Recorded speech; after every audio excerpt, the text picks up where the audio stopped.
Hello everyone, कैसे हैं आप सब। Welcome back to my channel. I hope आप सब अच्छे होंगे और अपने एग्ज़ाम्स की तैयारी अच्छे से कर रहे होंगे। यहाँ पर आज हम करने वाले हैं जीएस, जीके और ज्योग्राफी की क्लास। इसमें आज का हमारा टॉपिक है भूजल संसाधन। अगर आप चैनल पर नए हैं और आपने अब तक वीडियो नहीं देखी है तो प्लीज़ जाइए, चैनल को लाइक शेयर एंड सब्सक्राइब कीजिए और प्ले लिस्ट में जाकर सारी वीडियो देख लीजिएगा। अच्छी तैयारी के लिए हमारे साथ जुड़े रहिएगा। अगर आप किसी भी कॉम्पिटिटिव एग्ज़ाम की तैयारी कर रहे हैं या UP triple SC PAT exam की तैयारी में आप लगे हुए हैं तो आपके लिए क्लास काफ़ी हेल्पफुल रहेगी। तो चलिए देर न करते हुए आ जाते हैं आज के टॉपिक पर। देख लेते हैं क्वेश्चन नंबर 1, पानी की कमी क्या है। तो पानी की कमी क्या होती है ये हमें बताना है। ऑप्शन नंबर ए में दिया है पानी की कमी एक क्षेत्र के भीतर पानी के उपयोग की मांगों को पूरा करने के लिए पर्याप्त उपलब्ध ताजे पानी के संसाधन जो होते हैं उनकी अगर कमी हो रही है तो उसको पानी की कमी माना जाता है। बी में दिया है पानी की कमी एक क्षेत्र के भीतर पानी के उपयोग की मांगों को पूरा करने के लिए पर्याप्त उपलब्ध समुद्र के पानी की कमी है। तो यहाँ पर बात हो रही है पानी की कमी तब माना जाता है जो पानी की आवश्यकता हो और उसके लिए सप्लाई कहाँ से है, समुद्र के पानी की है। तो ये यहाँ पर रॉन्ग हो जाएगा। ऑप्शन नंबर सी देख लेते हैं। ऑप्शन नंबर सी में दिया है देश के उद्योगों की मांग पूरा करने के लिए पर्याप्त उपलब्ध ताजे संसाधनों की कमी। तो यहाँ पर संसाधनों को, देश के जो उद्योग हैं उनको ताजे पानी की संसाधनों की कमी, ये पानी की कमी नहीं मानी जाती है। ऑप्शन नंबर डी में दिया है या ये सभी। तो यहाँ पर जो राइट आंसर है वो क्या हो जाएगा, राइट आंसर यहाँ पर ऑप्शन नंबर ए हो जाएगा। पानी की कमी एक क्षेत्र के भीतर पानी का जो उपयोग हो रहा है और उनकी जो मांगे हैं उसके लिए पर्याप्त उपलब्ध ताजे पानी के जो संसाधन है उनकी कमी को माना जाता है। तो यहाँ पर ऑप्शन नंबर ए करेक्ट है। चलिए आ जाते हैं क्वेश्चन नंबर 2 पर। क्वेश्चन नंबर 2 में दिया है निम्नलिखित में से कौन स्वच्छ जल संसाधनों का स्रोत नहीं है। तो इनमें से कौन सा स्वच्छ जल संसाधन का स्रोत नहीं है।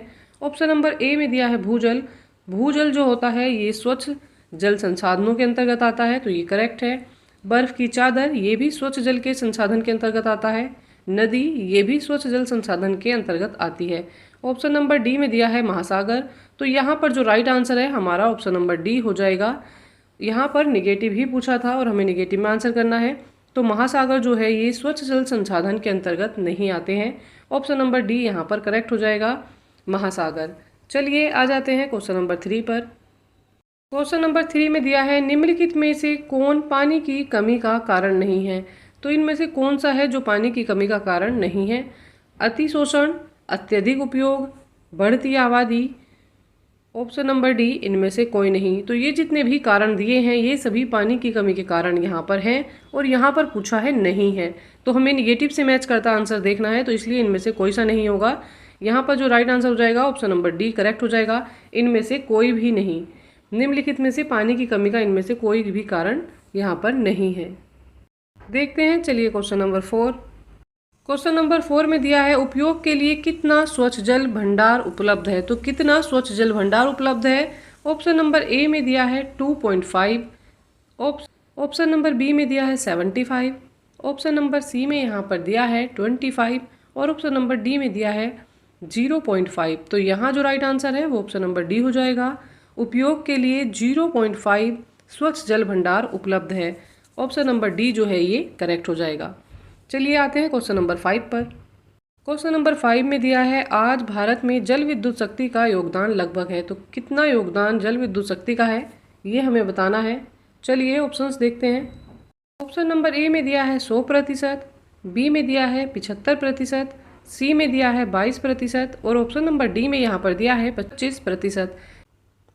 ऑप्शन नंबर सी यहाँ पर करेक्ट हो जाएगा, 22%। भारत में जल विद्युत शक्ति का योगदान 22% है। ऑप्शन नंबर सी जो है ये करेक्ट है। चलिए आ जाते हैं नेक्स्ट क्वेश्चन पर। क्वेश्चन नंबर 6 में दिया है हमें अपने जल संसाधनों के संरक्षण और प्रबंधन की आवश्यकता क्यों है। तो क्यों हमें जल संसाधनों के संरक्षण और प्रबंधन की आवश्यकता है।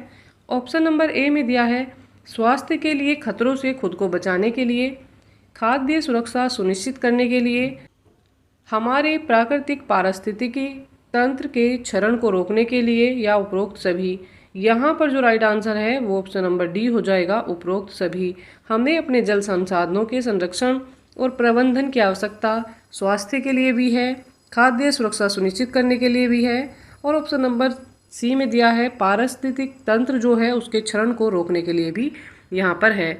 तो ये सारे ऑप्शन यहाँ पर करेक्ट हैं। आते हैं क्वेश्चन नंबर 7 पर। क्वेश्चन नंबर 7 में दिया है स्वतंत्रता के बाद भारत में गहन और शहरीकरण देखा गया जिससे हमारे लिए व्यापक अवसर पैदा हुए।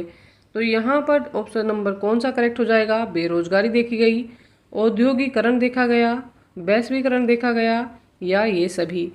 तो भारत में स्वतंत्रता प्राप्ति के बाद गहन और शहरीकरण देखा गया किस में? औद्योगिकरण में, जिससे हमारे लिए जो है व्यापक अवसर पैदा हुए। ऑप्शन नंबर जो बी है ये करेक्ट है, औद्योगिकरण। देख लेते हैं क्वेश्चन नंबर 8। नंबर 8 में यहाँ पर दिया है एक बहते पानी में एक बाधा है जो प्रवाह को बाधित, निर्देशित या मंद करता है। अक्सर एक जलाशय, झील या अवरोध का निर्माण करता है। तो ये क्या कहलाता है? ऑप्शन नंबर ए में यहाँ पर दिया है नदी बोलते हैं इसको, पानी की धूल बोला जाता है, बांध बोला जाता है या ड्रिप सिंचाई प्रणाली बोला जाता है। यहाँ पर जो राइट आंसर है वो ऑप्शन नंबर सी हो जाएगा, बांध। बांध का क्या कार्य होता है? वो पानी के प्रभाव को क्या करता है? बाधित करता है, निर्देशित करता है और मंद कर देता है। तो इसको क्या बोला जाता है? इसको बांध बोला जाता है। ऑप्शन नंबर जो सी है ये करेक्ट है। चलिए आ जाते हैं क्वेश्चन नंबर 9 पर। नंबर 9 में यहाँ पर दिया है 11वीं शताब्दी में झील अपने समय की सबसे बड़ी कृत्रिम झीलों में से एक का निर्माण किया गया था। तो 11वीं शताब्दी की सबसे बड़ी झील जो है उसका निर्माण किया गया। तो कहाँ पर किया गया? ऑप्शन नंबर ए में दिया है दिल्ली, बी में दिया है भोपाल, ऑप्शन नंबर सी में दिया है लखनऊ और ऑप्शन नंबर डी में यहाँ पर दिया है कर्नाटक। तो यहाँ जो राइट आंसर है ऑप्शन नंबर बी हो जाएगा, भोपाल। 11वीं शताब्दी में अपने समय में सबसे बड़ी कृत्रिम झीलों में से एक का निर्माण भोपाल में किया गया। तो यहाँ पर जो राइट आंसर है वो ऑप्शन नंबर बी हो जाएगा। चलिए देखते हैं क्वेश्चन नंबर 10। क्वेश्चन नंबर 10 में दिया है आज बांध सिर्फ सिंचाई के लिए नहीं बल्कि के लिए बनाए जाते हैं। तो और किस चीज़ में बांधों का यूज़ होता है? ऑप्शन नंबर ए में दिया है बिजली उत्पादन। तो ये बात यहाँ पर सही है। घरेलू और औद्योगिक उपयोग के लिए पानी की आपूर्ति, तो ये भी यहाँ पर पॉइंट करेक्ट हो जाएगा। और ऑप्शन नंबर सी में दिया है बाढ़ नियंत्रण। तो बाढ़ नियंत्रण में भी बांध का बहुत ज़्यादा रोल होता है, ये भी करेक्ट है। ऑप्शन नंबर डी में दिया है ये सभी। तो यहाँ पर ये तीनों पॉइंट करेक्ट हैं, तो इसलिए ऑप्शन नंबर जो डी है ये करेक्ट हो जाएगा। ये सभी पॉइंट जो है यहाँ पर करेक्ट हैं। आज बांध सिर्फ सिंचाई के लिए नहीं बल्कि बिजली उत्पादन, घरेलू और औद्योगिक उपयोग के लिए, और ऑप्शन नंबर सी बाढ़ नियंत्रण के लिए भी बनाए जाते हैं। ऑप्शन नंबर जो यहाँ पर लास्ट का है डी, ये करेक्ट हो जाएगा। चलिए आ जाते हैं क्वेश्चन नंबर 11 पर। क्वेश्चन नंबर 11 में यहाँ पर दिया है उस नदी का नाम बताइए जिस पर हीराकुंड बांध स्थित है। तो कौन सी नदी पर हीराकुंड बांध स्थित है? कृष्णा, बी में दिया है गोदावरी, सी में दिया है सतलुज और ऑप्शन नंबर डी में दिया है महानदी। यहाँ पर राइट आंसर हो जाएगा option number D, Mahanadi. Hirakud बांध जो है ये महानदी पर स्थित है। ऑप्शन नंबर डी यहाँ पर करेक्ट है। चलिए आते हैं क्वेश्चन नंबर 12 पर। क्वेश्चन नंबर 12 में दिया है उस नदी का नाम बताइए जिस पर भाखड़ा नांगल परियोजना स्थित है। तो कौन सी नदी पर भाखड़ा नांगल परियोजना स्थित है? ऑप्शन नंबर ए में दिया है कृष्णा, बी में दिया है गोदावरी, ऑप्शन नंबर सी में दिया है सतलुज और ऑप्शन नंबर डी में यहाँ पर दिया है कावेरी। राइट आंसर हो जाएगा option number C, Sutlej. Bhakra Nangal परियोजना सतलुज नदी पर स्थित है। ऑप्शन नंबर सी यहाँ पर करेक्ट है। चलिए आ जाते हैं नेक्स्ट क्वेश्चन पर। 13 देख लेते हैं। जवाहरलाल नेहरू ने गर्भ से रिक्त स्थान को आधुनिक भारत के मंदिर के रूप में घोषित किया। तो जवाहरलाल नेहरू ने आधुनिक भारत का मंदिर किसको कहा? ऑप्शन नंबर ए में दिया है उद्योग, बी में दिया है बांध, सी में दिया है कृषि और डी में दिया है यहाँ पर स्कूल। तो यहाँ जो राइट आंसर है ऑप्शन नंबर बी हो जाएगा, बांध। जवाहरलाल नेहरू ने बांधों को गर्भ से आधुनिक भारत का मंदिर घोषित किया। ऑप्शन नंबर जो बी है ये करेक्ट है। चलिए आ जाते हैं क्वेश्चन नंबर 14 पर। क्वेश्चन नंबर 14 में दिया है रिक्त स्थान बांध गुजरात में नर्मदा नदी पर बनाया गया। तो कौन सा बांध इनमें से नर्मदा नदी पर बनाया गया है? ऑप्शन नंबर ए में दिया है टिहरी, बी में दिया है सरदार सरोवर, सी में यहाँ पर दिया है हीराकुंड और ऑप्शन नंबर डी में दिया है यहाँ पर इनमें से कोई नहीं। तो यहाँ पर जो राइट आंसर है वो क्या हो जाएगा? यहाँ पर जो राइट आंसर है वो ऑप्शन नंबर बी है, सरदार सरोवर बांध। सरदार सरोवर बांध गुजरात में नर्मदा नदी पर बनाया गया जिसका उद्घाटन पीएम मोदी ने किया। ऑप्शन नंबर बी जो है ये करेक्ट है। चलिए आ जाते हैं आज के लास्ट क्वेश्चन, क्वेश्चन नंबर 15 पर। क्वेश्चन नंबर 15 में दिया है निम्नलिखित में से कौन भारत का सबसे ऊंचा बांध है। तो निम्नलिखित में से कौन सा जो है वो भारत का सबसे ऊंचा बांध है, ये बताना है। चलिए ऑप्शंस देखते हैं। क्वेश्चन नंबर ए में दिया है टिहरी, बी में दिया है यहाँ पर सरदार सरोवर बांध, ऑप्शन नंबर सी में दिया है हीराकुंड, ऑप्शन नंबर डी में दिया है इनमें से कोई नहीं। तो यहाँ पर जो राइट आंसर है वो ऑप्शन नंबर ए हो जाएगा। भारत का सबसे ऊंचा बांध टिहरी बांध है। ऑप्शन नंबर जो ए है ये करेक्ट है। इसी के साथ इस प्रैक्टिस सेट के 15 क्वेश्चन कंप्लीट हो जाते हैं। बाकी के 15 क्वेश्चन हम कल की क्लास में करने वाले हैं।